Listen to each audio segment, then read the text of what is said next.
Coming up on this week's show, a one-of-a-kind Ridge Racer cab that could be saved. The best geeky Christmas jumper ever. And we chat Might and Magic plus Medal of Honor with Tim Lang.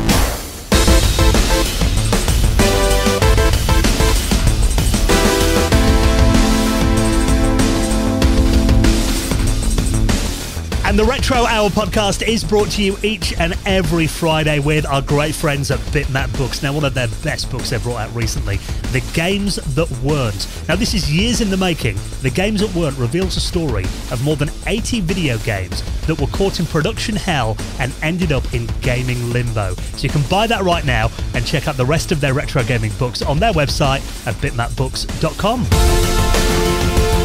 Hello and welcome to the Retro Hour podcast, episode number 354, your weekly dose of retro gaming and technology news with me, Dan Wood. Me, Ravi Abbott. And me, Joe Fox.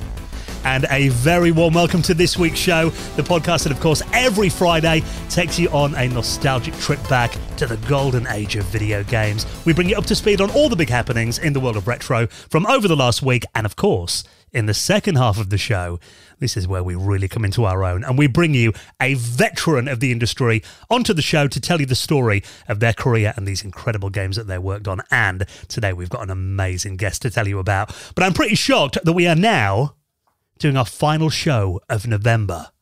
Not only does that mean we are literally weeks away from one of our biggest episodes of the year, the Retro Hour annual Christmas Super Quiz. Oh, God. I'm particularly nervous because I'm actually a contestant on the quiz this year. Oh, God. I wouldn't want to be the guy who's paired up with you, mate. That's you, mate. Don't join my team. We won last time. I've got a losing streak. We won last time we were together, didn't we, Joe, I think? We did. This is true. So, good. I carried you, right? Of course. I'm going to have to get an expert on to come in and destroy you people. I'm going to go for like a professional quiz person. He's going to come on with like one of the guys from, The Chase or something. Yeah, Bradley Walsh. The Beast. I'm getting the Beast on. So that is coming up in just a couple of weeks' time as we get into our festive programming, the best of the year as well. But of course, before that, there is something rather big that's happening right now. And when this episode drops, we are literally right in the middle of our Kickstarter campaign for the Retro Hour book. And I've got to say, I mean, the first 2 weeks have absolutely blown me away. The amount of love, the amount of support, the amount of nice comments, the amount of people that seem genuinely as excited to get hold of this book as we are. Yeah, man, it's crazy kind of like waking up in the morning or, like overnight or whatever, because obviously you've got listeners all around the world and people backing us from all around the world, just like with all the nice comments. Like there's been so many people saying so many nice things, and I feel a bit repetitive, like going on and on about it or just saying the same thank you. But I'm worried like people don't think it's sincere, if that makes sense. But it really is. Like I wake up and it's just like, it's amazing to check it and kind of respond to everybody. And I'm kind of doing my best on socials to say thank you to each and every person who kind of even just checks it out, and says they checked it out or whatever, or gives it a thumbs up. But like we're really, really, really blown away by it. And it's been a roller coaster. Like it's really, really thrilling, but it's really scary. Like I think we're 83% of the way now with 2 weeks to go. So we are close. I mean, and a Kickstarter it's all or nothing, isn't it? If we don't hit that 100%, it doesn't happen. It's like everyone doesn't get charged, obviously. I'll just put that out there. It's like kind of, interested in an idea, but when it gets funded, it becomes real. And that's absolutely awesome. I can't believe that we've got this far as well. Yeah, I just, really appreciate it. It's amazing. Like so far, 429 backers. That's how many people are interested in getting this like hardback. But what is it though, Dan? Yeah, because I mean, that's the thing. We know that not everyone listens to every single episode. We get people jumping in just because they're really interested in this week's guest, for example. So quickly, just to recap, we're doing a book that contains 10 of our favourite interviews from over 350 that we've done on this podcast. And the book is called The Retro Hour, The History of Video Gaming from Those That Made It Happen. Now, the thing is, we wanted to make this a real celebration of some of our favourite guests that we've had on the show. And it is going to be an absolutely gorgeous, full-colour, premium hardback book, over 400 pages. And we were saying this a couple of weeks ago that you know, obviously we've ran these podcasts on the show, but we're going to expand them with box outs, extra information, commentary. There's going to be 10 features throughout the book as well. When we do get funded, which I'm pretty confident is going to happen, there's going to be a couple of stretch goals as well to get exclusive extra interviews and content in the book. And I'd say about, you know, maybe 40% of the book is going to be images too. So we've worked with an independent photographer we've hired to take images for the book. We've been checking out some of our favourite images online, working with people on Flickr, people who've documented shows, have been to these guest houses, took pictures of the machines, and we've licensed gorgeous images for the book as well. And obviously the more that we raise on Kickstarter, the more that we can spend on licensing these beautiful images as well. So in the book, I mean, we've got just some of our favourite guests, and I mean, it was hard to pick just 10, really, wasn't it, out of 350, but give us some of the highlights of these 10 people we've picked then. Some of the highlights, well, let's see how quick I can do this then. So we have got, you know, the granddaddy, the grandfather of video games, Nolan Bushnell in there, which was episode 100, absolutely massive episode. Yeah. We've also got, you know, classic TV, UK TV and games master host Dominic Diamond in there, which is absolutely awesome. Founder of Shiny Entertainment, David Perry, worked on Earthworm Jim, Aladdin, Cool Spot. It was really cool hearing all about those Disney games and stuff that he worked on. The Yak himself, Jeff Minter, of course, you know, huge in the UK, huge around the world. One of my favourite interviews we've ever done. Trip Hawkins is going to be in there. We've been talking with Trope. We've got some, you know, some cool images and stuff as well to go in there. Al Nilsson, Sega marketing legend, you know, helped launch the Mega Drive, my favourite console of all time. Ken Williams, founder of Sierra Online, you know, got to have Sierra in there, haven't you? Oh, too right. Ed Smith, unsung black video game pioneer, which Ravi did a couple of years ago. Really, really, really interesting interview that was. Of course, John Bird, which did give us a lot of our attention. Sega's former director of development technology, and he helped design the Dreamcast. That episode, quite a bit of media attention. Really, really, really Wasn't it the worst video game bug ever? Yeah, wasn't it? yeah, we titled that. Yeah, that was such an incredible time. Getting that documented in the book. And then one of my favourite interviews of all time, maybe even my most favourite one that I've ever been on, maybe the funniest one I've ever been on, Wild Bill Steely, who was the Microprose co-founder, who's just a really, really exciting, fun character in his interview. You know, hopefully we kind of captured that hilarity, you know, in the book as well. It was really, really fun. I think it's going to be a good book for like anybody that wants to know about video game history, but also all the systems that are mentioned in this as well. You know, you've got like Jeff Minter in there. He talks about the Conix multi-system for a bit. You know, there's not many books that are going to be covering that, as well as the Dreamcast, as well as, you know, Sierra Online, and just a variety in there as well. And we've also got this Dust Jacket coming on the way from David Rowe at the moment. Which should be out by now, actually. There should be a glimpse of that in our Kickstarter by the time this show comes out, hopefully. Hopefully, fingers crossed. Fingers crossed. Yeah, so David Rowe, you might know him, he did all, you know, the dungeons on the TV show Nightmare back in the day. Populous, he did the cover of that game. James Pond with a Bullfrog Signosis, Melbourne House Firebird as well. So honestly, we want to make this book just something that we can be really proud of, and that's something that is just going to look gorgeous on your shelf or your coffee table, and will be a nice momentum that can live on forever. You know, this collection of these incredible interviews all together in one book, and it has got a foreword from a retro gamer journalist and good friend of the show, Mr. Paul Drury, and we've got loads of rewards as well for those who can back a little bit extra money too. So if you want to check all of those out and back the book, you know, we haven't got long left now. We've got only just 2 weeks left on this to make it happen. If you'd like to support it, of course, all the details and the link to the Kickstarter, you will find it on our website at theretrohour.com. And thank you so much from the bottom of our hearts to everyone who's helped us make this a reality so far. Let's do this. Right, coming up in a minute, we are going to be talking some of the big news stories this week, but also we have got an incredible guest as well. And you guys did this one. I've got to say, I was literally on the edge of my seat listening to this interview, hanging off every word. What a guest we've got this week. It was really interesting. So there's two Tim Langs in the world. There's the graphics Tim Lang. We're not talking to him today. We're talking to the programming Tim Lang. And he actually came from New World Computing, which is a really interesting company because they got took over by 3DO, the games company, just as they were kind of going into the Might and Magic series from number 6 to number 9. And then later on, you know, Tim tells us all about Medal of Honor as well. And the kind of, you know, we've not really covered Medal of Honor or the later FPSs, and just the realism in that series. And, you know, you see stuff like Call of Duty nowadays, you know, absolutely dominating. And back then, I was a huge Medal of Honor fan. So it's a really interesting interview. And Might and Magic as well. What a weird kind of RPG series that was. I really loved it. I had a lot of fun elements in that game. Yeah, it was a really fun interview. And like you say, it's really cool kind of hearing about his journey from going, you know, programming and designing levels and stuff like that for RPGs, you know, and kind of the whole kind of, sword and sorcery world to then kind of get thrown into Medal of Honor, and kind of like the things he had to go through, which I don't want to spoil, which in some ways were really fun for him and really interesting, to kind of like then work on such a huge shooter. And as you say, Medal of Honor, kind of before Call of Duty, was probably the dominant big, FPS, like you say, in the late 90s, early 2000s. And it was really interesting to hear his story about working on them. And then, he kind of touches on then kind of like how Call of Duty kind of came from that, which was really cool as well.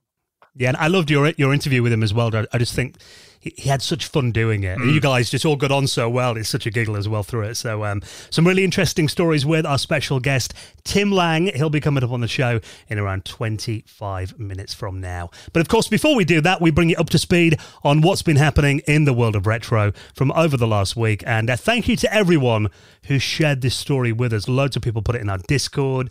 People tagging me on Twitter, sending me on Facebook as well.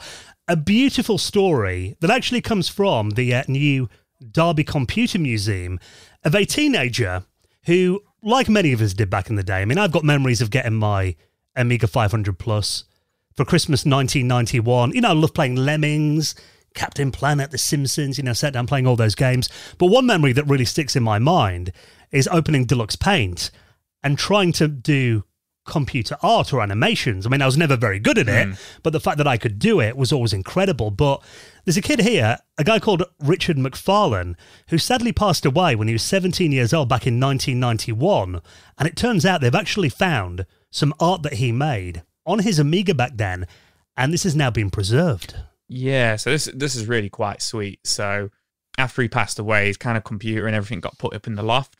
And then over the years, they took it to some computer shops and stuff like that to try and sell. And essentially, the shops didn't want it. They said it wasn't worth it. It was an Amiga 500, wasn't it? Yeah, I don't know what shops they were going to. Yeah, I know. But it's a good thing because it's a very sweet story. And essentially, when the museum announced that it was opening, the Derby Computer Museum in Chellaston, pretty much his mum thought, maybe they will want it. Maybe I'll donate it to them. And she didn't expect anything of it. And essentially, they contacted her recently. And they'd managed to they'd got the computer up and running and found all the artwork that he had made and created, in 1991. And they actually made an entire exhibit of part of the museum in its own like delegated room, haven't they? Yeah. And he invited his mum and his family to come and see it before the opening. And apparently it was really emotional for them, which I think is really lovely that they did this. And then they also actually printed his work off. And framed it and gave it to them, which I think, I mean, I'm welling up a little bit about it now, but it might be because I'm a dad now. But I can just imagine how emotional and how nice of a gesture that is. It's really nice how, like, someone's artwork can, like, live on and just stay on that system and then be recovered, like, later, after being in the loft. I think if it had gone to a shop or something and just got sold, it would have just got wiped or lost. But this shows real care and effort by the museum, and this is a brand new museum as well in Derby, which is really cool. We've got to pay a visit there. Just being local, just down the road, we'll have to check it out. But I'm really surprised by Richard's artwork. Like he's really high end. One of the demos on the CDTV was like dinosaurs and stuff at the beginning, and he's got a really awesome landscape here. And, he's done a lot better than I could ever do on D-Paint when I was younger. Some really impressive stuff. So I think this is great, and that, he's living on through his art in this. Yeah, of course, we had that famous story a couple of years ago that Andy Warhol's artwork was recovered from an Amiga as well, and that was displayed in a museum. So, and I'm looking here, and when Richard passed away, he's 17 years old. When I got my Amiga, I used to try and do graphics and stuff when I was a kid and teenager. And yeah, he's done some here, like the dinosaur and a volcano image. All I could do in Deluxe Paint was like stickmen. Yeah, but these graphics he did are like they're gorgeous, full color. Beautiful detail in them too. There's like an outer space image that looks incredible as well. So the fact that now you can walk into this museum in Derby and actually check out an exhibition from Richard McFarlane, who passed away in 1991. His family can walk in and see it at any time. And they're running on his original Amiga as well. I just think is really beautiful. And I love, there's a gallery of his pictures here, and there's those geometric kind of images. Do you remember that? There was a special mode that you could go on Deluxe Paint and you could draw like in geometry and do these weird patterns and stuff like that. He's done them much better than I did. I would just go crazy with it. But yeah, that kind of takes me back to those Deluxe Paint days as well. Yeah, so if you want to check out those images, and we'll put a link to the new Derby Computer Museum, you'll find all that in our show notes at theretrohour.com. Now, this next one is a bit of a long story, but I'm trying to condense this because this actually resonated quite a lot with me. You know, I've talked about on the podcast before that Ridge Racer is, if not my all-time favourite arcade racing game, it is definitely up there in my, top 2 or 3. And I've got memories of playing it when I was about like 13, 14 at my local bowling alley. Yeah. And the one I remember is, it was actually the Ridge Racer full scale. Right. So we had like it was a car you sat in. Yeah. And there was a massive rear projection screen in front of you. Yeah. They had speakers around it. There's even fans, I remember, that kind of made, wind when you were driving. How much ago was that? Well, that would have been about, I think it was about £2 to play on in 1994, 95. Okay. So that was quite a lot, for an arcade game back then. And it was weeks. It was a place called Teesside Park that's still there now in Middlesbrough. When it just opened, actually, and there's like a bowling alley there. There's, big cinema screens and stuff there too. But they did have a really cool little arcade bit. I remember playing Virtua Fighter and stuff there for the first time. But this Ridge Racer machine, the fact that it was actually a real car, that to me was like, the first time I'd ever experienced anything like that. I mean, I kind of played the Outrun ones, that kind of, simulate a car a bit, but nothing like this. This was actually a real Mazda MX-5 that they just kind of, stripped all the car bits out of and actually made it into a controller for the game. So that was very cool. And it turns out that, there's a full story in this blog on arcadeblogger.com. They kind of talks about this Ridge Racer cabinet, and it turns out that they reckon there's only one surviving example in the world now. But there was quite a lot of these back in the day, but the fact that they were so difficult to install means that none of them have really survived. I also guess the size of it being full scale, it's probably taken up the room for like 7 arcade machines. Yeah, so arcades probably just went, right, it's out of date, let's get rid of it and fill it up with, money-making machines. Well, interesting you should say that. So when I was reading this article, I mean, either I didn't know or I'd completely forgot about the full-scale one. For me, it was always either the stand-up Ridge Racer or the one with the free CRT screens. Yeah. And that's big enough. The free CRT screen one. But like you say, Ravi, it refers to it as a cabinet the whole way through, but it's more like a ride. It's like an experience. It's like a garage. You've basically got the car in the middle, and then it's got a full surround around it. And like you say, it turns out reading this article, as you say, it takes up like so much space. It costs £250,000 to buy the cabinet. And what would happen is Namco would come, and they wouldn't just send you the cabinet; they'd send you like the car and the kit and everything, but they would actually come over to you, and they would figure out, they would have the space, and they would figure out how to build the cabinet into the space. So it was specifically built for all the space that you had. So they're all different. Which is really interesting. So the game, the screen, and the car are all the same, but the actual kind of like housing to it, if that makes sense, is different for everybody. And as Ravi says, it's taken up so much room, and it was made in 1993. So I guess by the late 90s, early 2000s, it would be quite a dated game, and it's taken up a lot of room. Imagine the lift that you'd need, like a lift that you'd have to drive a car in. It's an actual car. It's an actual car, So they think there's one left in the world, which was at Blackpool Pleasure Beach. Pleasure Beach is actually a theme park, which which I've not been to since I was about 10 years old. I used to spend a lot of time at Pleasure Beach, and if there's anything that's broken down or old, or from the 90s, it will be at the Pleasure Beach. Yeah, still going.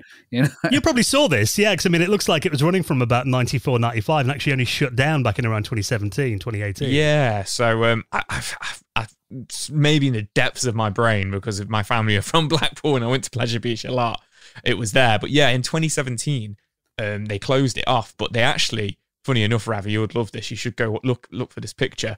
They actually just put arcade machines in front of it, like to close it, because they couldn't to block it off, because they couldn't really like remove it. But this is where the story gets a bit crazy. So there's a kind of a lot of like posts and articles about it, and sometimes is it true? Does it kind of match up? But the National Video Game Museum allegedly offered to take it away from them and put it in the museum. And they kind of had to do a few official statements around it because of they pretty much, it turned out they never actually took it, did they? They never actually... They figured it was more effort than it's worth. Yeah. No, they wanted it. They wanted it, but apparently a private collector beat them to it, which is kind of where the story goes weird, isn't it? Yeah. This guy got it, and then he just kind of left it, abandoned it. Yeah, it's living room, was it? No, it's worse than that, unfortunately. So they dismantled it, took it away from Pleasure Beach, and then screenshots of it appeared online of the car and the screen and some of like, you know, the kind of like the PCB boards and stuff in his garage, but then the actual structure of, you know, the Ridge Racer full scale, like, like all the structures and artwork and stuff just got left in the garden under tarpaulin and wasn't like tied down, so it all went rusty, and you know, it was just kind of left to the British elements. And then it turned out the garage had a really bad leak in it as well, and it leaked all over the PCB boards and completely destroyed them. So there was a bit of an outcry because of everybody thinks this, as far as we know, this is the last known one in the world. But then somebody, an anonymous source, has now appeared online in recent months and said they have bought the house off the person who had it, and he'd left it in the garage. He got rid of all the marquee and the structure. That's all gone. House comes with Ridge Racer full scale. The house has come with Ridge Racer full scale in the garage. Now, some people are saying it's just the guy trying to cover his tracks, and he's just, you know, that's why he's posting anonymously, and it could be the same guy. It's all speculation, stuff like that. But apparently he's managed to recover it. And now this is where, Dan, you might have to help me. I'm not too sure who it's with now, but it's now been donated. And essentially, they've managed to restore it. The car is okay. The PCB boards are destroyed, but they're using emulation. They've managed to emulate. Somebody's been working on it, and they're emulating the game to work on the screen. Is that right? Yeah, so apparently they already had like kind of quite a bit of it working in emulation. But there was I think there was 8 chips that hadn't been emulated on there, but now they managed to get most of it up and running again. Yeah. And they reckon that, you know, between kind of remaining examples of different ones, and, you know, there might be like a bit of the kind of structure left over from another one. They basically reckon between them, they might have enough now to actually have a fully restored one up and working at some point. Right. Well, which is really hopefully it will go to a place that's not going to go bust and then hide it again for another load of years. You know, hopefully it'll be in a place where it's quite permanent, which is good, because I can imagine it's such a faff to get it in there. Yeah, well, that's the thing. I mean, it would be great. I mean, I'm not sure. Again, I mean, you can read this blog and it's very, very long, isn't it? And it goes into much more detail than we've got time to talk about on the show. But yeah, I mean, the National Video Game Museum were interested, kind of had their involvement. Right now, I'm not really sure. It's, you know, depends on which source that you read. But it would be great if, you know, maybe they can work with these people who've now finally got their hands on it all and are working on restoring it and eventually get it displayed in there. I think that will be incredible, so everyone can come and have a go on it again. I mean, I've just got, such vivid memories of playing on that as a teenager and just been blown away by it. I'd love to experience it again. Dan, you need it in your garage. Yeah.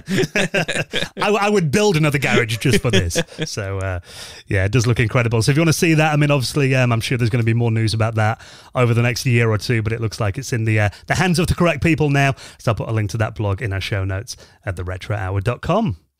A bit of an update on the Streets of Rage movie. Now, we did talk about this probably about a year ago, didn't we? That the Streets of Rage movie looks like it's in the works from John Wick creator Derek Kolstad, who's apparently working on this movie. Apparently, there's been a bit of a script written from what we heard. And it looks like now, though, that actually a big company have picked it up. And there are some people with some big pedigree in turning video games into movies behind it now. Yeah, so I'm sure it was within the last year at least. We were talking about this, like this was in the works, but essentially it's looking as though the Streets of Rage movie is going to happen. So Lionsgate have picked it up, haven't they? Yeah. Massive distributor. They've picked up the rights to it. And because of that, a few more people have got on board with the project. So Kolstad's going to be joined by Ryan Reynolds. It's not Ryan Reynolds. It's Chris Pratt. Not Chris Pratt either. Maybe. Well, we don't know who's in it. We don't know who's in it yet. But Toru Nakahara, who previously worked and produced the only two Sonic movies. So he's involved with it, and then also a company called DJ2. which are a company that specialise in adapting gaming properties for the cinema, who also worked with the Sonic team, to make the Sonic films. So it looks like it is going to happen, and it's picking up traction. No kind of like release date or like, if Ryan Reynolds or Chris Pratt are going to be in it, but I wouldn't be surprised. Just say Randy. But yeah, it looks as though it is probably going to happen, because I think, like you said, Dan, last we heard there was a script flying around. Yeah. Now we've actually got a distributor, and we've got companies involved in making it happen. And Sega involved as well, which is like, Sega involved, obviously. So I don't know how I feel about it. I mean, I'm thinking it's got to be like quite a serious kind of martial arts street fight kind of film for me. I don't want it to be silly. Go Cobra Kai. They could go Cobra Kai. Well, there is. Interestingly, if you look on, I'll put this link in our show notes as well. There's a website called WeGotThisCovered.com, and they're actually talking about who they reckon would be the perfect actors to play the roles in Streets of Rage. And actually, they reckon the role of Axel Stone, William Zabka, who plays Johnny Lawrence in Karate Kid and Cobra Kai, would be a good choice for that. 'Cause, I mean, actually, he does look quite like him, I think. He's got that definitely the look of it. He's definitely got the look of it, but it depends where they want to go with it. If they want to do it as if like, because William Zabka's like maybe 57, something like that. Which, as you were saying before, Axel Stone would be about that age. He would be about that age. So today. if they were doing it as like it's set in 2022, 23 or whatever, and it is like the Streets of Rage characters from the games in the 90s, then that would be the right age for them. But funny you should say that. If they're going to go ahead and do it like when they were young, the person who plays his son in Cobra Kai, I think he would make a good Axel, come to think of it. But yeah, I wouldn't be surprised if it was Ryan Reynolds and Chris Pratt. You need Brian Blessed as one of the bosses. That would be good. Oh yeah, that would be good. I love this article as well on trueachievements.com, and they're talking about, the fact that the game's going to feature them kind of running down the street, punching loads of people that look exactly the same and eating stuff that they find in a bin. Will it have leather-clad ladies with whips? I hope so. We'll see. It's not Streets of Rage otherwise, is it? Come on. So, very cool. I mean, it just seems like, obviously with the new Mortal Kombat movie as well, hopefully not too far away now, the second installment of that. It does kind of feel like games coming to the big screen. It's finally been done right. We haven't seen any really naff ones for a couple of years. There probably is. They're saving them all up, give as much attention. Yeah. We just swerved them. So, and we've got some big news actually about something that's going to be coming back to the small screen in just a minute to tell you about, and probably the coolest ugly Christmas jumper you will see this year. Before we do that, though, just a quick shout that obviously it is a final weekend of the month, and you know what that means. Sunday night is a big one, our favourite Sunday of the month. It is Patrons Hangout time. Anyone? Do you know? I was scrambling. I was like, is it the last Sunday of the month? It bloody is. It is. It is. Yeah. It is this. It's this Sunday coming. Gosh, better tell the missus. This month has gone quick. I better tell the missus that the credit card's going to get hammered while I'm online with the boys. No, always super excited. Unfortunately, I missed the last one because I was at work. I've got a new job. I do have to do some night shifts with it, and it was one of the night shifts. But they have promised me the last Sundays of the month. They know that I do the Patreon hangout, and that comes first moving forward. So I will be there on this one. So super excited to hang out with everybody and say hello to everybody, because for me it has been 2 months. And you guys even said that the last one was probably one of the best ones we ever did, and the busiest one you've ever did. Like they must have known I wasn't going to be there. I didn't want to mention that correlation, Joe. I know. I'm sure it was just coincidence. And I'm really glad we do it on a Sunday, because then it can be like a hungover hangout for me as well. Are you out on Saturday night? Oh yeah, cousin's birthday, so that's going to be fun. Bit of hair of the dog, Ravi, you'll be fine. It's near Christmas. So we're doing that on Sunday night. If you haven't joined us for one before, it's so much fun. A load of us get together. We just completely nerd out. We chat about our pickups. We do room tours, show off our gaming stuff. We give advice as well. With loads of times on there, people have asked for, tips on software installations, restoring old hardware. Just a bit of a geek out for a couple of hours, really informal. If you'd like to join us for that, it's coming up on Sunday night. All you got to do is back us on Patreon. All Patreon tiers are welcome to that. And also this weekend, we will be recording our next episode of our patrons exclusive podcast, The Retro Hour After Hours. Now on the current episode you can check out, and I think you unlock almost 30 back episodes if you join us on there now. We've done a load of them, and that was we go through our favourite video game add-ons So we're talking about peripherals, mega CDs and all that kind of thing. So about an hour and a half episode. So if you want to check that out, loads of other perks as well for joining us on Patreon. But of course, the main reason you're doing it is just to make sure that we can keep the lights on and keep bringing this podcast to you each and every week. All the details to join us and get an invite to this weekend's hangout are at theretrohour.com. So our special guest, Tim Lang, talking about Might and Magic and Medal of Honor in just a minute. Before that, though, it turns out the next year, Games Master is coming back again. Yeah, I really enjoyed the comeback. It's interesting. I've seen some press about it that's been like, it was awful and it got cancelled and all of this stuff, but I thought it went down quite well. I liked it. Yeah, the Games Master. So this was last year. I mean, for those outside the UK, Games Master, I'm sure you've heard us talking about it, huge, an institution of British gaming back in the early 90s to the late 90s, ran for about 8 years, I think. You can watch them all on YouTube if you're interested. Had a break for about 20 odd years and finally made a comeback last year with just 3 episodes. Completely different cast on there as well, but I think it did have a lot of that kind of Games Master attitude and legacy. And it did feel like what Games Master would have turned into, I think. Yeah, it definitely had that kind it's of always DNA been about like kind of participating and watching people play and having challenges and playing against each other. And a lot of the challenges seem to go onto like modern titles, but a lot of them weren't that modern. You had like Splatoon in there and stuff.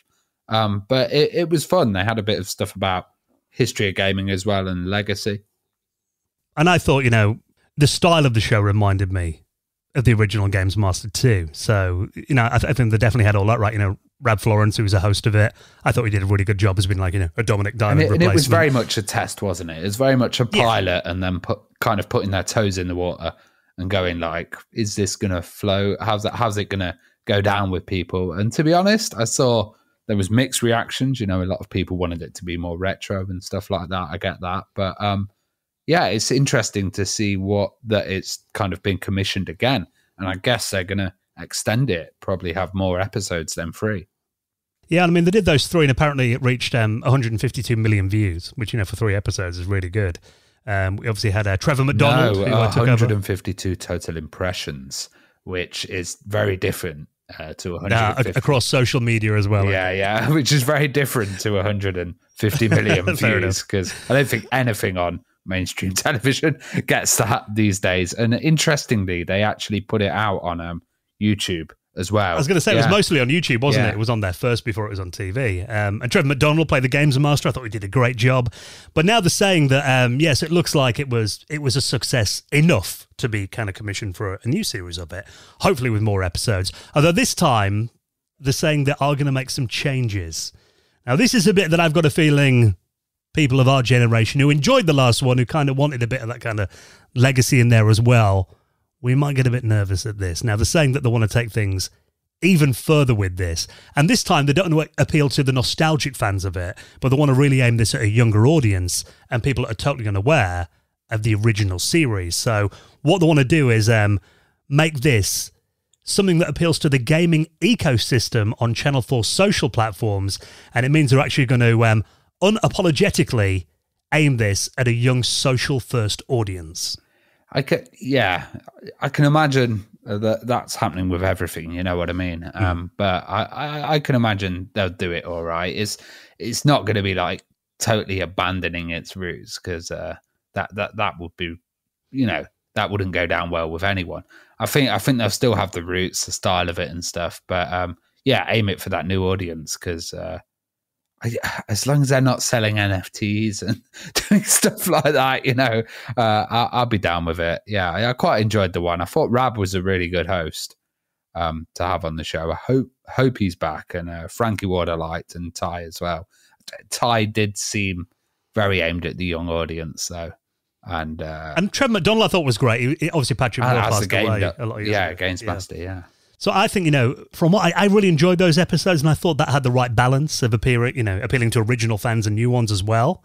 So it would be nice if they did just kind of keep that format going with the same people. I think it would work for a full series, but yeah, I don't understand the use of today. So maybe there's something that they can do that will appeal to both groups. But that's very hard to try and get something that's going to appeal to kids as well as middle-aged and people. So yeah, we'll see. I think they got the balance right. I think they got it right because my little nephew is 10. He loved it. Did he love it? He watched that with his dad. Yeah, him and his dad watched it together. They both loved it. So it kind of felt like they straddled that kind of old school, new school thing quite well. And you weren't forcing him to watch it. No, You'll love this. Matchsticks in his eyes, right round him so he couldn't get up off the seat. But no, it's so I'm hoping they kind of just continue with what they did last time and don't make too many changes. Yeah. I think I guess the good thing is that they're actually considering games output, and I don't think they've considered games output on mainstream television or any of the channels have for a long time. And it's such a big industry; they need to address it and need to get involved. So if they can do it through a bit of nostalgia and then increase their kind of output and get into that games area, I think it's a good place to go. It's funny, isn't it? Because back in the day, it felt like, having games coverage on TV made kind of gaming relevant. Now it feels like the other way around, doesn't it? Like gaming's making television relevant. Yeah, totally. Yeah, totally swapped. Yeah. Like, let's get on this gaming vibe. Okay. Could bring more people back to the old format. Yeah, so we'll keep an eye on that as we hear more. Apparently it's going to be coming back next year. Have you guys got a Christmas jumper ready for your Christmas bash this year? You having a Christmas party? I work from home now. I don't think I'm having one. My new work have a Christmas party, and we're having it at like a really posh venue. And it literally says if you don't wear smart trousers or a suit, you'll be turned away. So maybe if I turn up in this garish jumper that you found for us, Dan, they might let me in. Well, I've got to admit, I do love my naff Christmas jumpers. Oh God, yeah. And Microsoft have actually been releasing a few of them over the last few years. I don't know if you saw this. They did a couple of years back. They did a pattern with the Windows logo, kind of Windows 3.1 and MS Paint logos on there as well. Last year it was Minesweeper that they put on a knitted jumper. I've seen a teletext one. That was pretty cool. Yes, yeah. I've seen that on my Facebook feed coming up as well.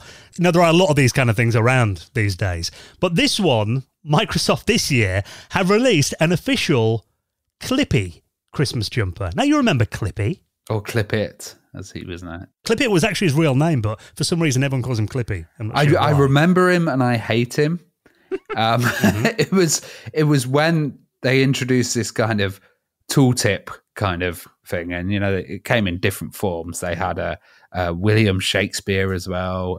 They had a Power Pup, which was another one.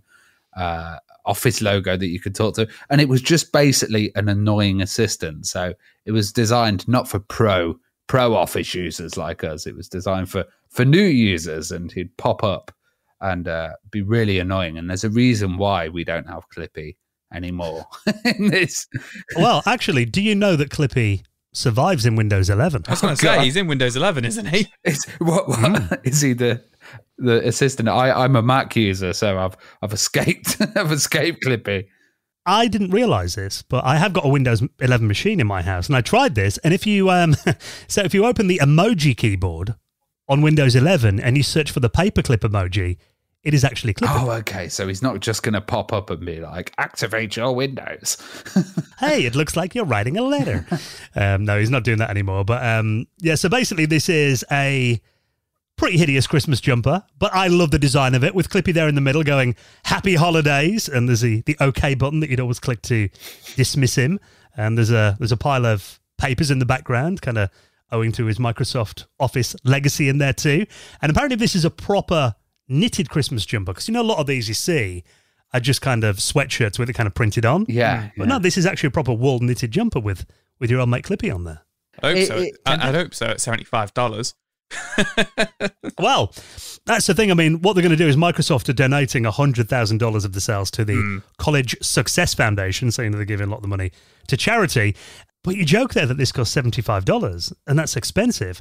You click through to the site, and actually it is hosted on the Xbox Gear Store, and it looks like every single size of it is already completely sold out. Oh, wow. Because you bought them all, Dan. I wish I did. I think anyone that works in IT, if you go to your IT Christmas party wearing one of these. There's going to be system admins everywhere wearing these at office parties, just turning up with Clippy, just to look cool. Just wear it for the whole month of December.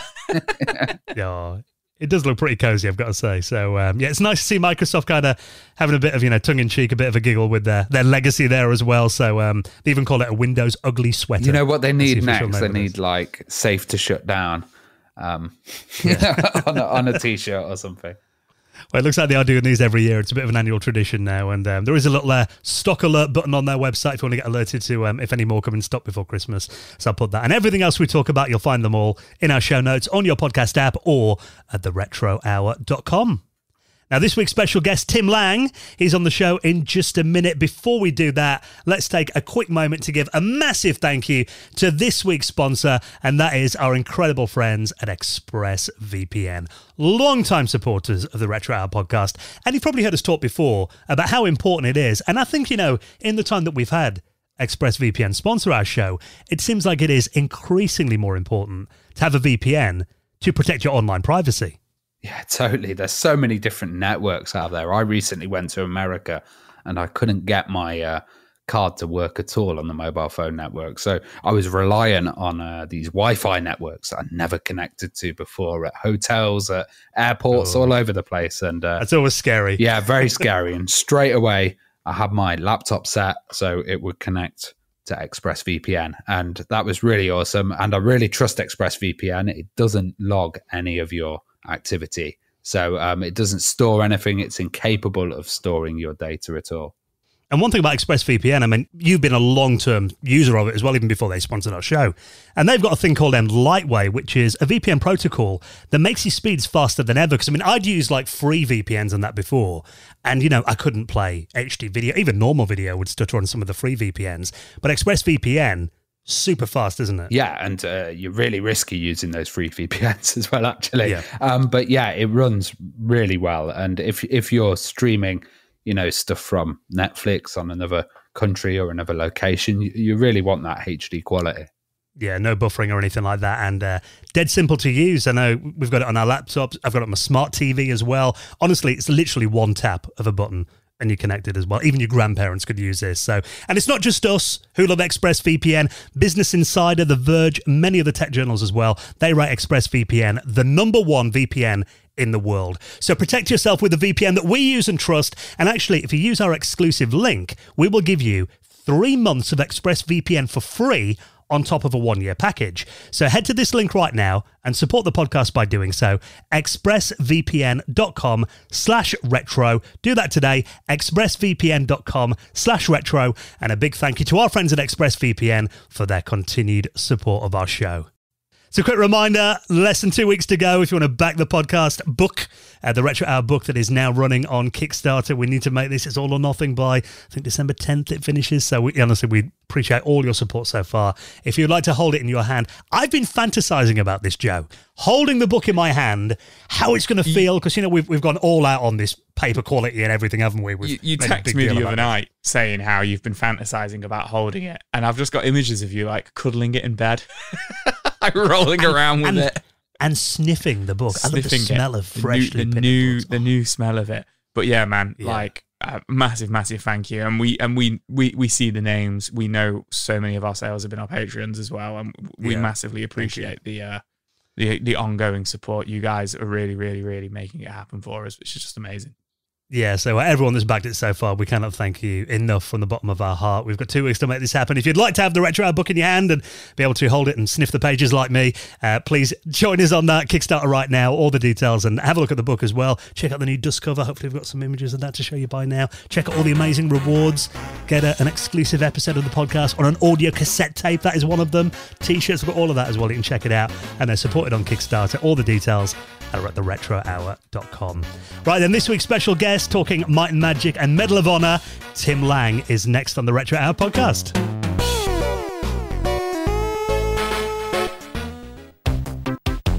You're listening to the Retro Hour, and we're here today with Tim Lang. And Tim's going to be telling us all about New World Computing, about the series Might and Magic, and also Medal of Honor. How are you doing, Tim? I'm good. How are you? Great. We always start our podcast with one question, and that was, what was your first gaming experience or your first memory of really playing a video game? So I'm not sure if it particularly counts, but I remember being 4 or 5, something around there. And my parents had a Coleco Telestar in their bedroom, and I snuck in there and and I played Pong, and it had a light gun. Played some shooting games. I don't remember being very good at it. So that's probably my very first gaming experience. Did they catch you, or was that something that you did a lot, sneaking in to play, or was it a one-time thing? It was, well, I don't remember being caught, but I do remember doing it kind of a lot. And then, a few years later, my dad brought home an Intellivision, like out of the blue. And it wasn't like Christmas. It wasn't anybody's birthday. He showed up. It's like, hey, here's an Intellivision. Yeah. I don't think he was particularly popular with my mom after that. but that's what really kicked off the gaming. I spent a lot of time on the Intellivision. Yeah. And then, moved on to the Commodore 64 as a teenager. Oh, awesome. So our next question usually is what was your kind of like first home system or computer that you really sunk your teeth into? So would that be the C64? Did you have much experience programming on it? Well, I wouldn't say much. I mean, I did a lot of programming on it, but I never finished anything. It was mostly like learning to do text adventure type games because they were easy to write, and messing around with the programs that came in the back of magazines and things like that. I did spend a lot of time with game creation tools. Like Adventure Construction Set was one where you could make your own RPG, and there was another one, Gary Kitchen's Game Maker, and I spent a lot of time with those. But just like programming my Zork clones, I never finished anything. Well, yeah, I remember Gary Kitchen's Game Maker as well. Didn't he do Pitfall? That was a game that was included with the Game Maker. I'm not sure if he was actually responsible for creating Pitfall in the beginning. He could be. I just don't know.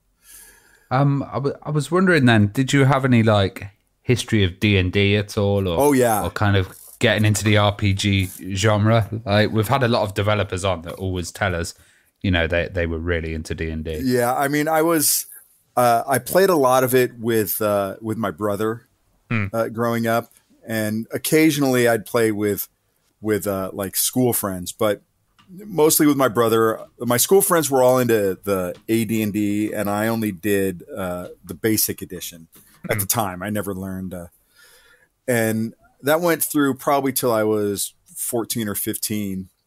And then it stopped until I was like 25, and some friends of mine like, "Hey, you used to play. We're starting a campaign," and then we dove into it pretty hard after that for a long time. So you kind of started your career with New World. How what's the story there? How did you get the job with New World? What was the interview process like? Yeah, so at the time, I was working at an answering service. I had a bright pink mohawk. Nice.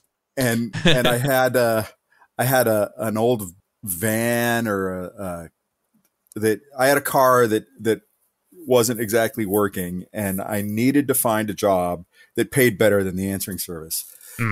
And I had a friend who worked at New World.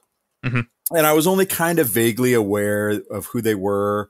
I knew a couple of my other friends had worked in there, or came and went and stuff like that. And so I just went and put in an application, just like a regular, like if you were applying for a job at a grocery store or a fast food or something, you just write all the things on the paper, no resume, no experience, just and hand it in.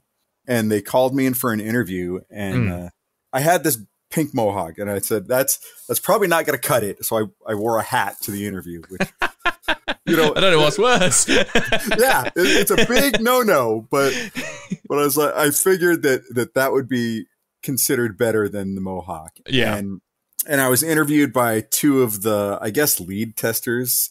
They didn't like officially have that title or anything. They were just, the two guys that interviewed me, and we just sat there and we talked about Commodore games. We talked about old PC games. We talked about, my experience with RPGs and D&D, and that was it.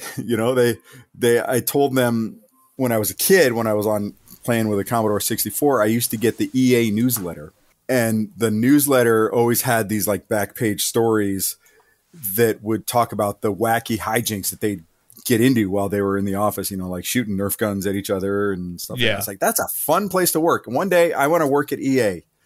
And I told them that, and they said, well, you know, New World is owned by 3DO now, so it's kind of like working for EA. And I mean, eventually I did actually work for EA. So it's an interesting time when you started then. What year was it? It was, I think, 1996. So 1996. So they've been going since 86 as well. So were you aware of like all their previous titles? You know, I wasn't. Series?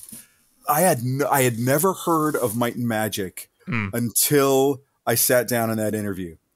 Yeah. Said, you ever played Might and Magic? Best game ever. Yeah. Like, oh yeah, I loved it. No, I copped to it. I said, you know, I never played it, but you know, I did play a lot of Bard's Tale.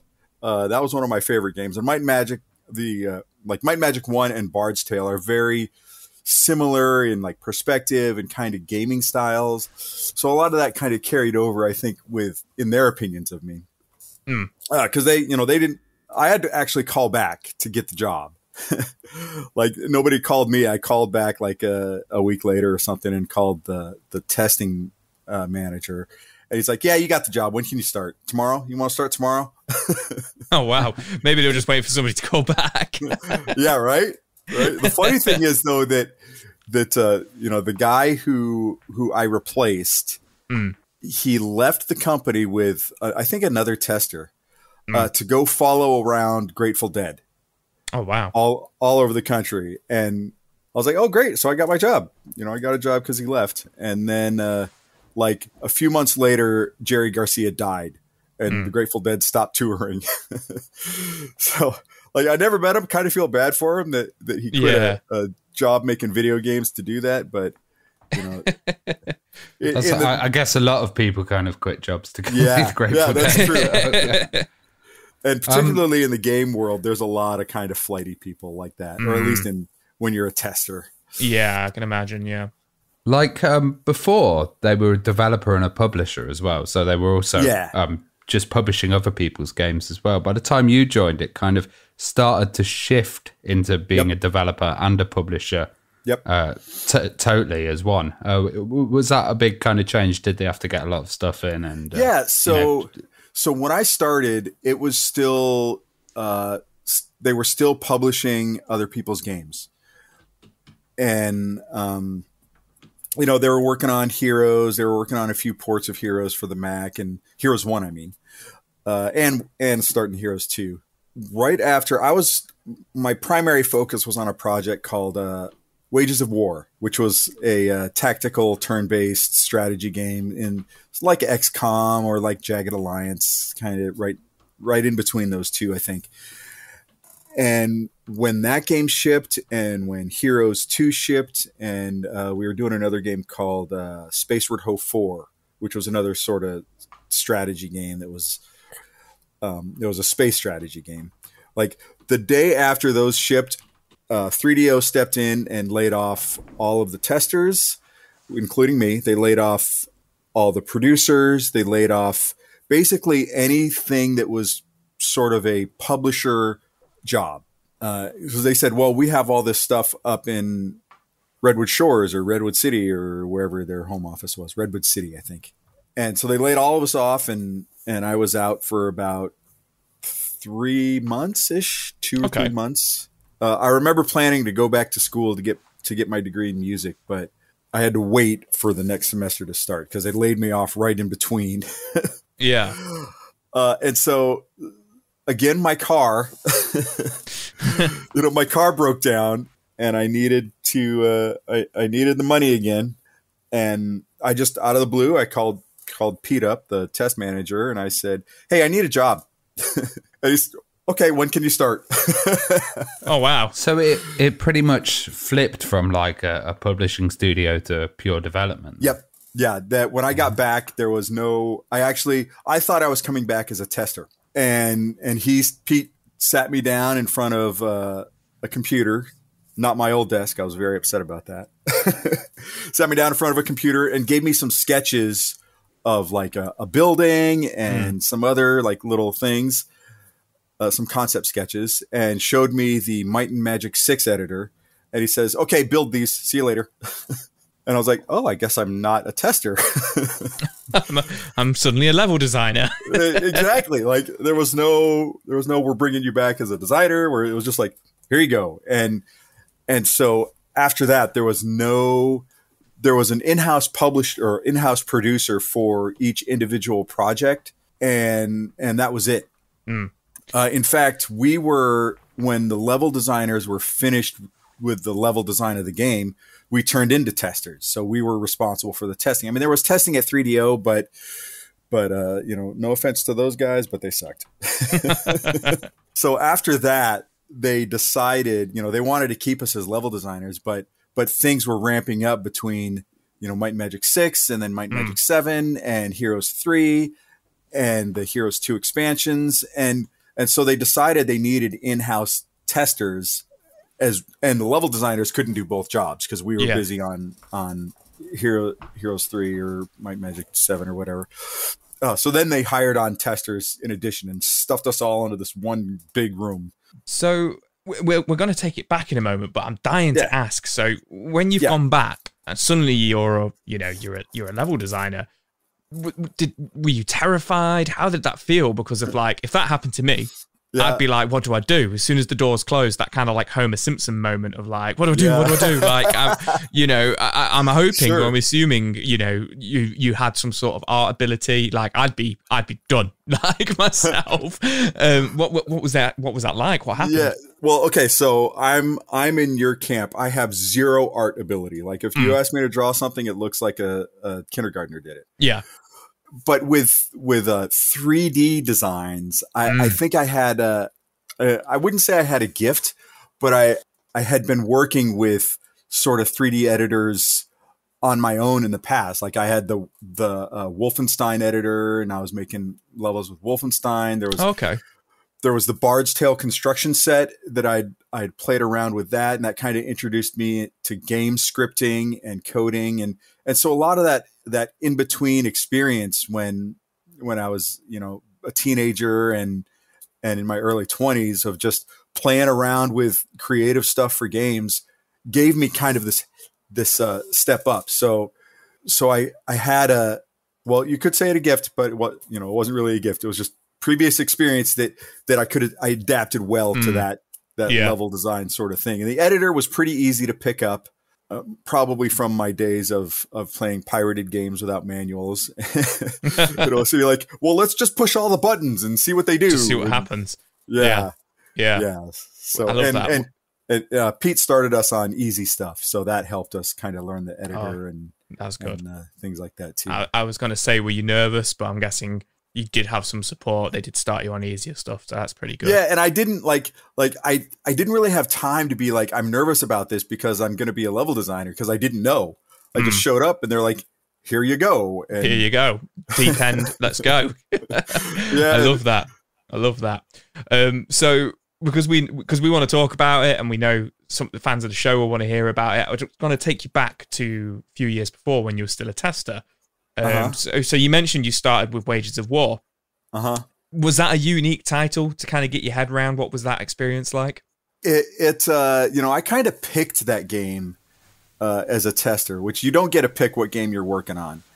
But I told my boss I really loved XCOM, and so he's like, "Oh, perfect. Here you go on the turn-based strategy game." And it was kind of a unique title in XCOM was very open worldy and randomized combat and stuff like that. But Wages of War had very specific levels in direct, you finish this one, you go to that one, blah, blah, blah, blah. But in terms of the gameplay and the things you could do, there wasn't anything really innovative about it. It was basically I think just the concept was a bit weird, wasn't it? That you're kind of, hiring mercenaries against each other in a kind of business management sim. Yeah, you know, yeah, pretty odd. Yeah. I mean, the business management part of it was kind of half-assed, honestly. There was nothing very sophisticated about it. It was, you know, you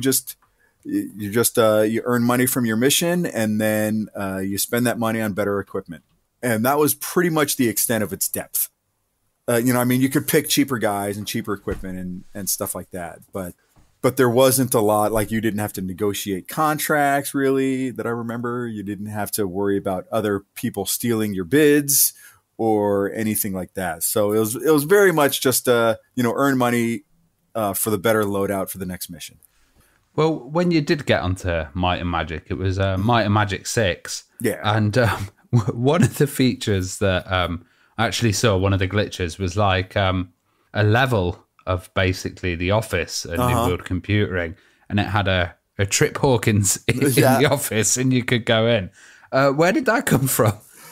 So that was my level, and Pete, the test manager / I think he might have been promoted to assistant producer or something like that by then. He came in to me and he's like, "Hey, I want you to build the office as a secret level, and then fill it with all the employees and Trip Hawkins." and I said, "All right." And it's funny because you can see between, like, it became a thing for all three of those Might and Magic, 6, 7, and 8. And you can see a distinct difference if you look at the top-down maps between the Might and Magic 6 version and then the Might and Magic 7 and 8 version, because I got a lot better as a level designer in that time. So I was able to more accurately create the layout of the office. And I think I actually got a blueprint or something that I could use as a guide to build it. And then, I didn't work directly on Might and Magic 8, but if you look at the sketch or the map out of like the strategy guide or something, it's the exact same level. So, they didn't want to redo the work, and they just threw in the old one, which is fine. I would have done the same thing. Well, I know that the tools, I guess you guys were using 3D Studio Max for it, or there was 3D Studio Max for a lot of the stuff on the art side of the house. So the characters, the sprites, they were actually sprites. They were done in 3D Studio Max. The level design was done in a proprietary program called MCAD. Okay. And I think a few of the more sophisticated levels, the Tomb of Arn and those really big ones, those were done in Lightwave. So we didn't do a lot of 3ds Max. I don't even think I learned 3ds Max until I started at EA. I just remember people massively pirating 3D Studio Max. Oh, yeah. That was, yeah. I was wondering what you thought of like the Liftech engine as well, and what it was like to work with that, because I always loved the games and the aesthetic of that engine. So the engine itself was great depending on what you used it for. So for games like Shogo, Mobile Armor Division, and Nulf and Tron, like first-person shooters like that, it was great. I mean, Nulf is probably one of the best games to come out of the late 90s, early 2000s. And it, great Liftech. For an RPG, and if you talk about Legends of Might and Magic, for a multiplayer game, it just didn't, it wasn't that good, particularly with the multiplayer aspects. It had a lot of issues with the networking. They couldn't have people I think they called them rooms, which was basically just a logical container for all the players to be in. And they couldn't have the same party in different rooms, like network rooms, in the games. And that really defeated the original concept of Legends of Might and Magic. And so they had to make it basically fantasy Counter-Strike. For the RPGs, there was a lot of, it was a lot better suited for that, but not for the kind of open world sort of RPGs that Might and Magic was known for. Like you look at 6, particularly Might and Magic 6, where you can walk from one end of the game all the way to the other, and back. It was very preliminary sort of open world, even though it had like little level breaks and stuff. But they were huge open worlds as well. Yeah. And if you go to, if you look at Might and Magic 9, it wasn't like that at all. We did our best, but we had, all the outdoor areas were very small, sort of tunnel kind of designs that led you from, from the little town to the load spot for the next town or a area for a quest or a dungeon. So there wasn't as much exploration just because of the nature of the engine and its draw distances and stuff like that. Was there much else you had to consider, when designing the levels and the worlds? And, did it make a difference if, with it being an RPG turn-based or with it being real-time combat? Well, I was the lead designer on Might and Magic 9, so I didn't have a lot of level design input. I mean, I had the final approvals for stuff, but I don't remember any sort of thoughts between any of the games on should we do this, focus on real-time combat for this particular level or focus on turn-based. We never did that. And we just does the level look good? Okay, awesome. We're done. Yeah. Fair enough. So the games featured a lot of digitized faces. Whose are they? Did you make it into it? I did. Brilliant. So Might and Magic 6, there was two types of faces. The first was like all the main characters were basically all the employees. So the art department or the producer or something sent out an email one day and said, hey, tomorrow we're going to be taking pictures of anybody who wants to be in the game. So if you have a medieval costume, Renaissance fair garb or anything like that, come on in with it and take your picture. And I happen to have Renaissance fair garb. Oh, wow. And I was the only one of the group that had chainmail armor. So I wore my chainmail shirt and I had a chainmail hat, and they made me Woodrow the armor smith. Brilliant. But everybody else that you see in the council, those are all employees. Some of the other shopkeepers and stuff were also employees. All the other faces, well, the character portraits of the player characters, those were also NPC or also some employees. But then all the NPCs and random characters that you meet, those came from a CD of faces. Oh wow! Just like ones you could use for free. Yeah, and I don't know where they got it. They just had this CD that had thousands of faces and just copyright free. Yeah. Brilliant. So these people might not even know that they're in the Might and Magic games. Yeah, for sure. And it's it's probably like somebody went around to Renaissance fairs and hey, let me take your picture, and hey, let me take your picture, and they probably have no idea until they played the game. Hey, that's imagine you just playing it, and you're just like, is that me? That's brilliant. Well, I was wondering what the Might and Magic games never took themselves that seriously. I was wondering what the kind of Star Trek connection was to the game. That's the Star Trek thing started with John Van Caneghem. He was a big fan of Star Trek. Basically, everybody he hired was a big fan of Star Trek.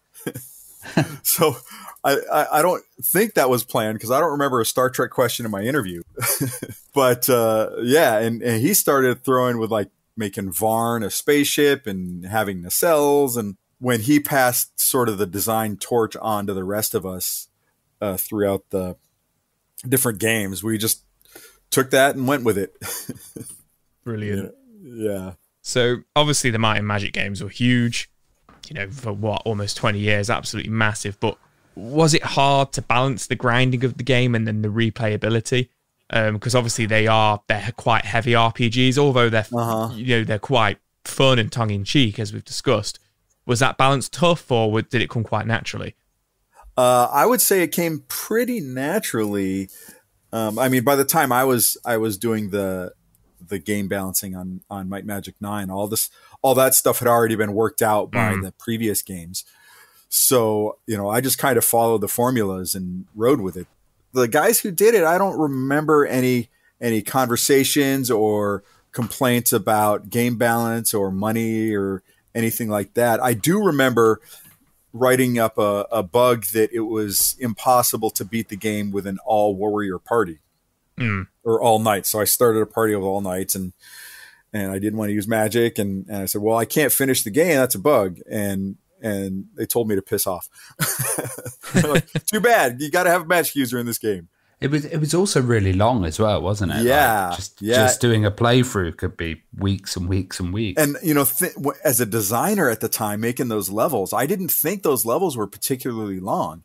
You know, I was playing Half-Life or Fallout or, you know, Quake and those games, and those levels were huge.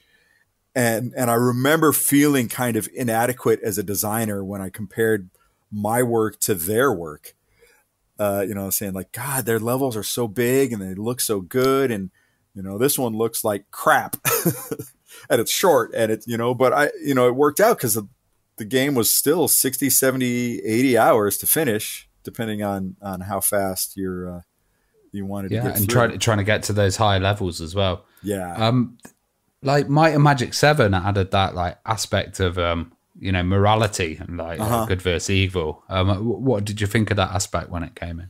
I thought it was great. You know, it was cool being a designer for that, because I made both Celeste, which was the good town, and I made I can't even remember the name, the evil town. I made both those towns, so it was cool to be able to do sort of the good and dark side of, you know, like the good town is beautiful and pretty and awesome, and then the evil town is dark and dirty and so that was cool. And it was cool as a player because, like, you know, you're saying about replayability, now you gotta play it twice to get both endings. Yeah. And I mean, what it ended up is making it a shorter game, which at the time people kind of complained about, but you know, we had to say, look, we made the same amount of levels. Yeah, it's tough because it's like, okay, it's a shorter game, but you have essentially built in more than one campaign. It gives it that massive replayability. You know, for me, I'm a have to see everything type of person. Yeah, me too. So that would mean I'd have to replay the game. Whereas I have friends and, you know, co-workers and stuff who would, once they've done a game, even if it's just one campaign or from one point of view, that's it, they're done with it, they move on to the next game because they've got to see everything. So I guess it's hard to find that balance. Yeah. And it's you know, obviously we would want 2 games of the same length as Might and Magic 6, but you know, when you're a professional, you got time constraints and you got to cut things someplace. Yeah, absolutely. And was it hard deciding on spells and new features in the game? I mean, we've just discussed one of the new features there. Sometimes, like, you know, when I didn't do any of the spells or any of that for Might and Magic 6 and 7, but I did on 9. You know, that was, and I had to farm out the spell list to the Kate. What was her title? She was my assistant designer, but that wasn't her title. She was sort of an assistant producer. Everybody wore multiple hats. I think she was actually an asset coordinator, but she sat next to me, so I gave her lots of work. So she did the spells, but I do remember having to consider all sorts of, you know, our time constraints. How long do we have to get these features in? What's the difficulty? What's the, you know, how much fun is it going to be versus how much effort it's going to take? And so, like, spells, though, we had to be very cautious on how many spells were in the game.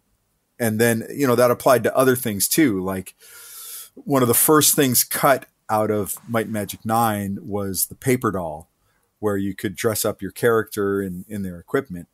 And the grid-based inventory system, you know, we just went with a simple list and a couple slots for you to equip your, and you know, people hated that. They were very upset that they couldn't see their character dressed up in all their equipment anymore. And it's like, well, that takes a lot of work, and we just didn't have the time to create those assets and code making sure all the assets get in the right place at the right time, and so you're like, well, we got to cut it. And we knew it was going to suck. We knew we were going to get dinged for it, but, you know, we had to get it out the door. It was interesting with 9 because, like, after 6, you know, the digitization had gone out and it kind of, the graphics had changed a bit to, you know, CGI. And then 9, it was a completely new engine. What was the kind of approach there, and what was the reaction like to 9? Well, we knew like we basically switched from sprites to full 3D models, and we knew that we weren't going to be able to have as many characters on screen, as many enemies on screen as we had in the previous games, and that was something that people really enjoyed, was fighting these hordes and hordes of monsters. And so we had to set some pretty aggressive polygon limits for all these monsters, and it made for really ugly monsters. Like if you look at, you know, Might and Magic 6 today, it has this sort of charm to it now. But you look at Might and Magic 9, and along with a lot of those other early fully 3D games, and they're still ugly.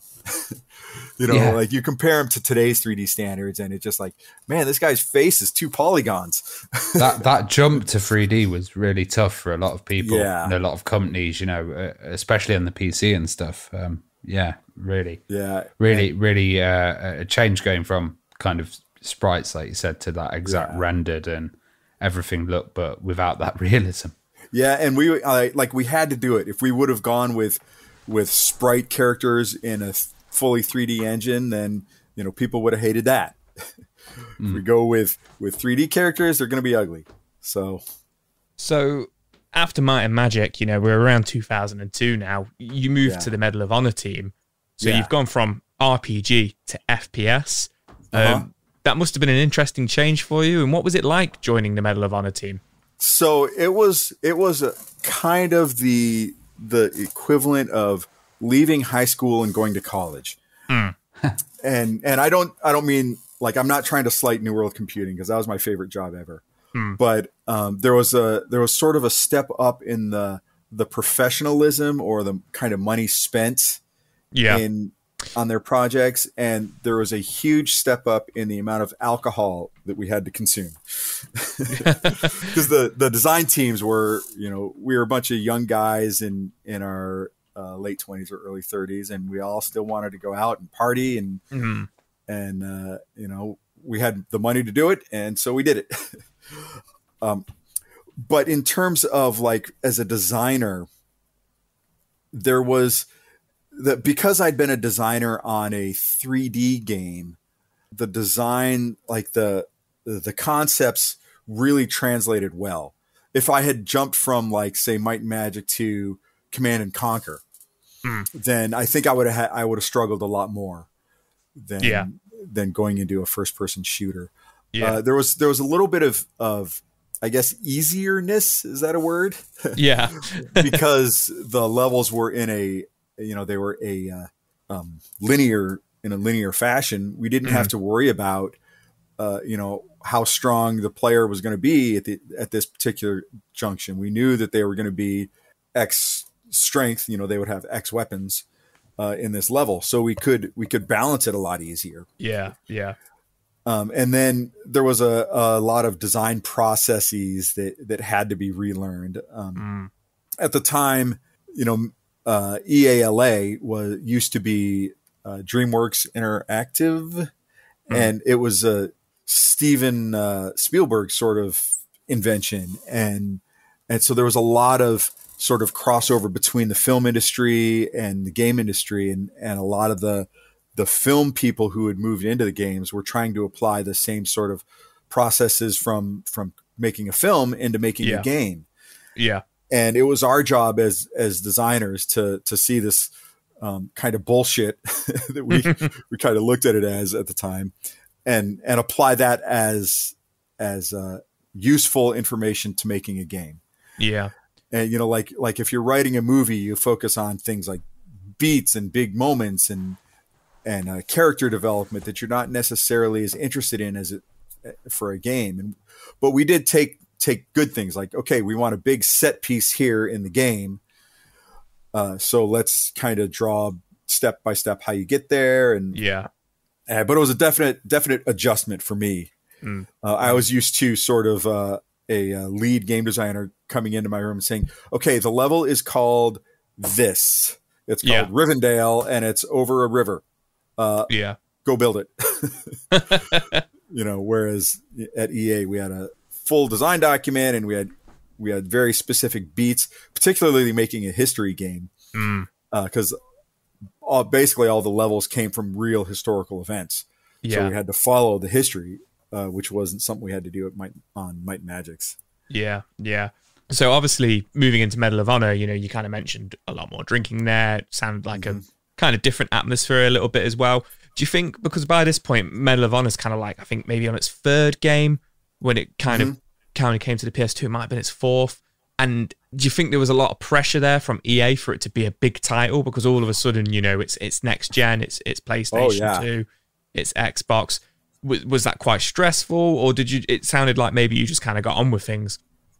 So, in a single word, yes, there were big expectations for Rising Sun and Pacific Assault, because Medal of Honor was just coming off of Allied Assault, which, if you ask me, is still the best game in the series. It was a masterpiece, and it was a huge success commercially.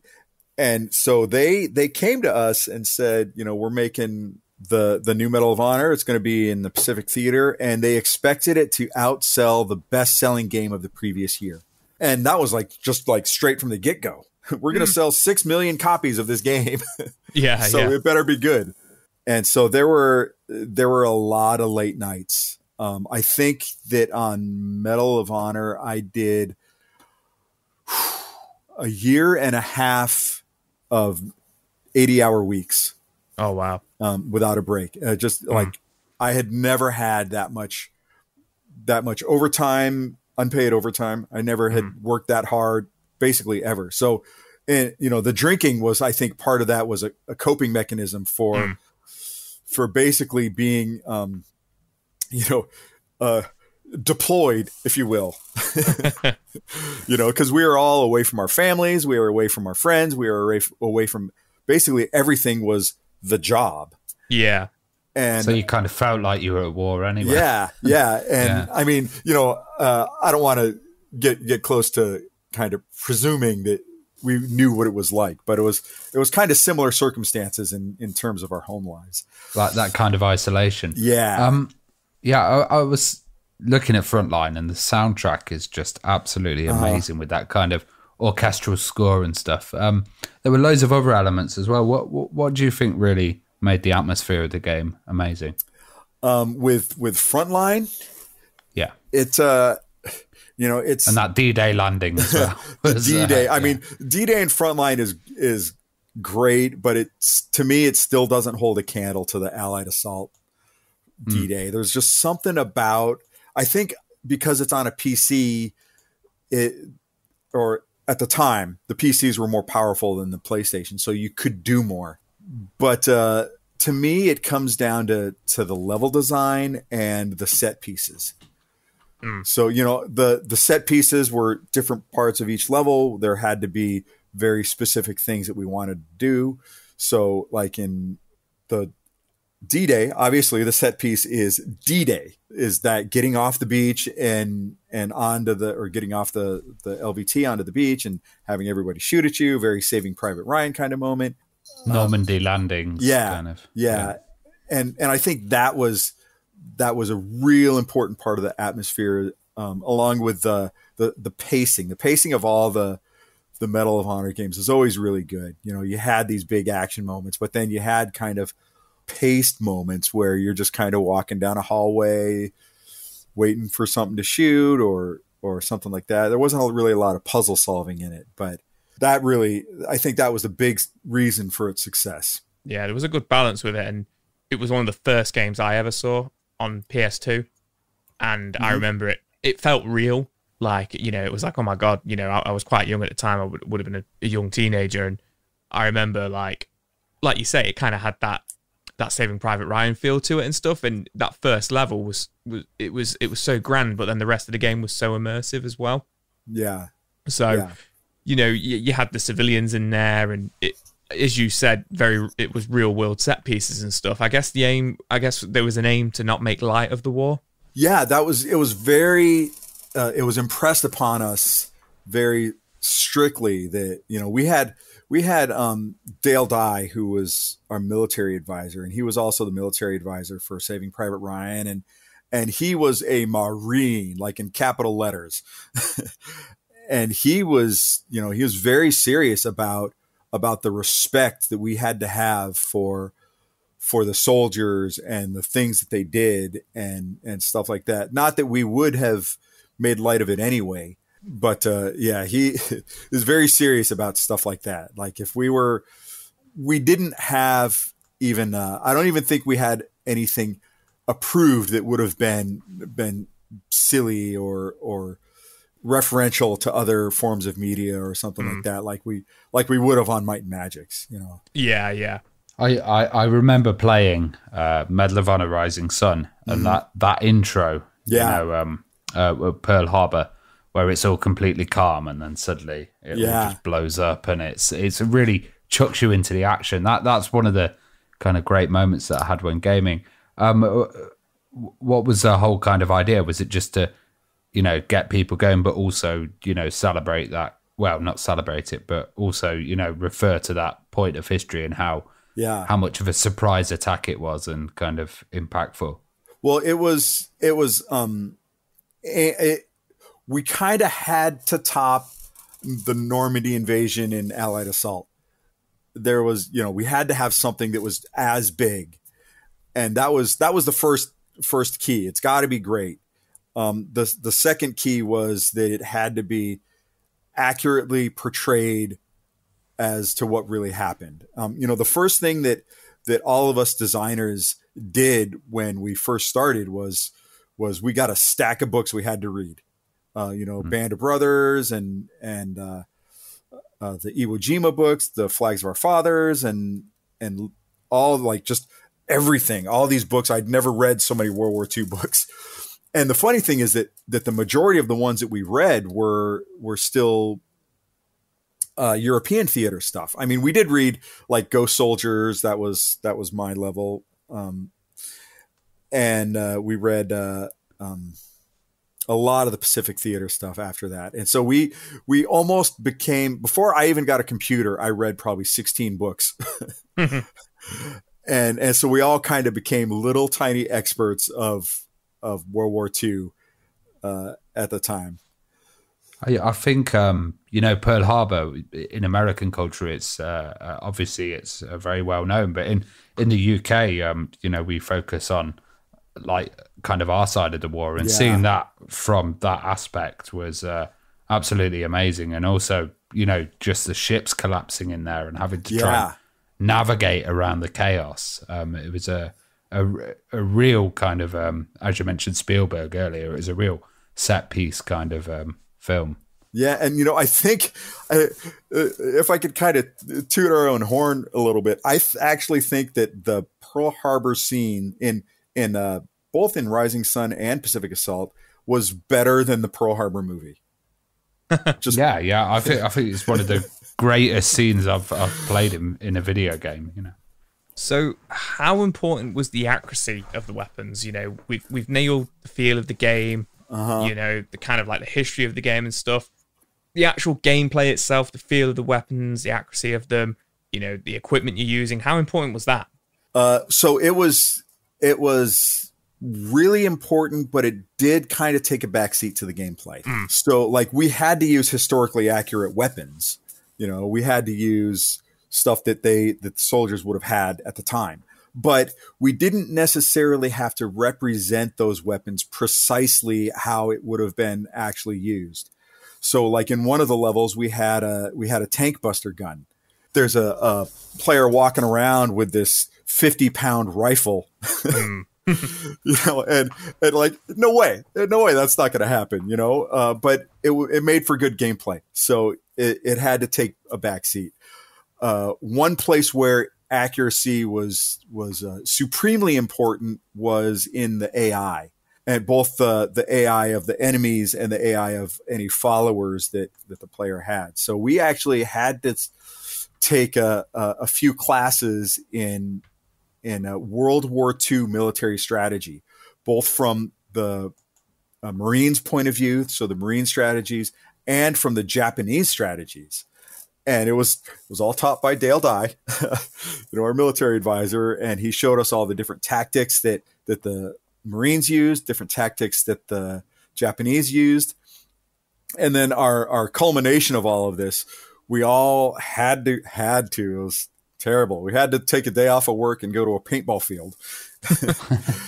and he divided us up into different squads and different battalions. And then, he said, okay, in this scenario, you guys are the Japanese and you guys are the Marines, and you have to use those specific tactics that you were taught and fight each other. I think like elements like the kamikaze and stuff were pretty, like when you're playing, you're like really shocked by it. And it's funny how impactful it is.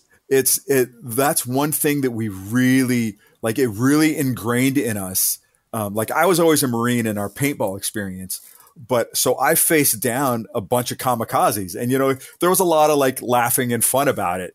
But the one thing that we really impressed or what was impressed on us when you're sitting there experiencing it, when this paintball's flying by your head, but they still, you still hear the whizzing by. So there's a bit of like, oh, keep your head down. And it really showed us how both how scary that is and how just utterly futile it was for the Japanese. Because, we had, the one rule of the Japanese soldiers was in lieu of other orders, attack. And so if their commander got killed, they would bonsai. And we shot their commander and they bonsai'd. And that's in a Pacific Assault, isn't it? Yeah. That they have that. Yeah. Uh-huh. And in this particular, in the paintball instances, they all ran and all got mowed down, and we didn't have any casualties.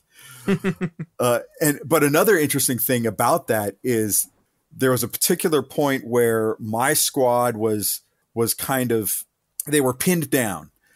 And at the time I was a big paintball guy and I was sick of just sitting still.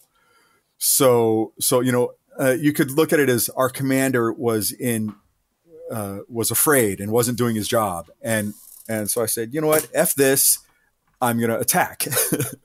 And so I yelled up at the guys in my squad, I said, follow me. And I ran and I started charging down to the next set of barricades or cover. And, they all came with me, and it was getting ready. We're like, we moved forward until there was only one more bunker between us and the enemy. And I wanted to get down there. I wanted to take those people out and get them in a crossfire and wipe them all out. And, I wasn't in command, but I was given the orders. and so I said, okay, I'm going to, cover me. I'm going to go up as soon as there's a little break in the fire. And then we're going to destroy them.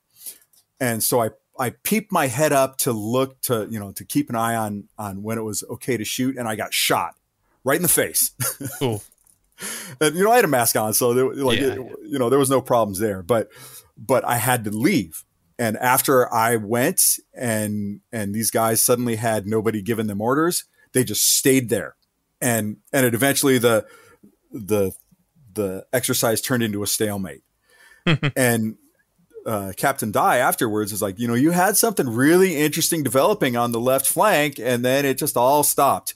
And that's something that would have happened in a real war. If a commander gets killed, suddenly nobody knows what to do. And on the American side, they always had a very specific, if your commander gets killed, then you're in command kind of thing, which is not something the Japanese had.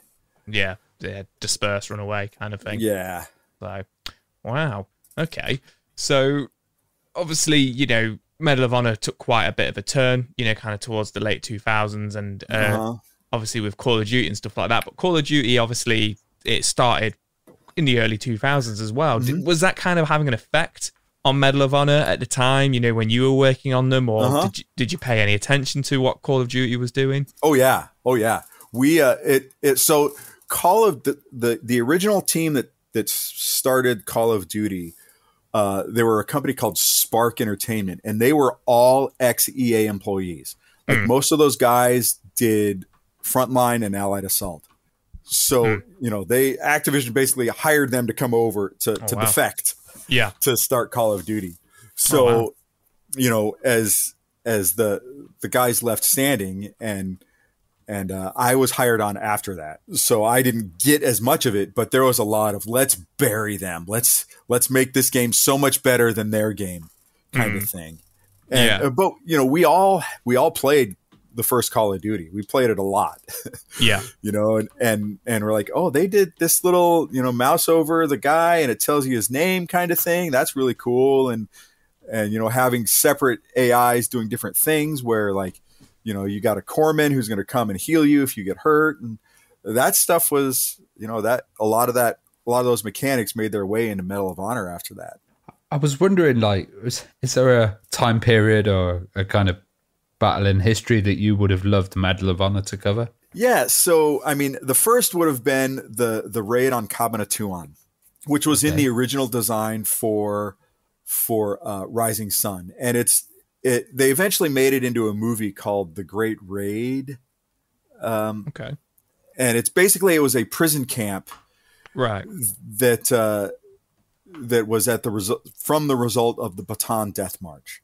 So the Battle of Bataan, very early in the war, the Americans and I think there was some English soldiers there too, that they lost basically and they surrendered, and the Japanese marched them halfway across the Philippines to this prison camp, and they spent the rest of the war there. And near the end of the war, right, basically as soon as MacArthur set foot on the Philippines, they sent soldiers to rescue them. And it's a very dramatic sort of thing. And I really wish that level would have made it into the game.